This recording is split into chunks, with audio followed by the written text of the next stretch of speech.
hasara huo muda unaopoteza, ona hasara huo muda unaopoteza. Asubuhi na madumu, mkisharudi ni mitungi tu, mkilewa mnapigana ngumi, kesi mpaka kwa balozi.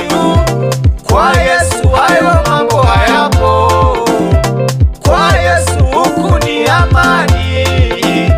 Yesu anakuita, ukimpokea utaona mabadiliko, utaona mafanikio, utakuwa wa levo za juu. Rudi, rudi,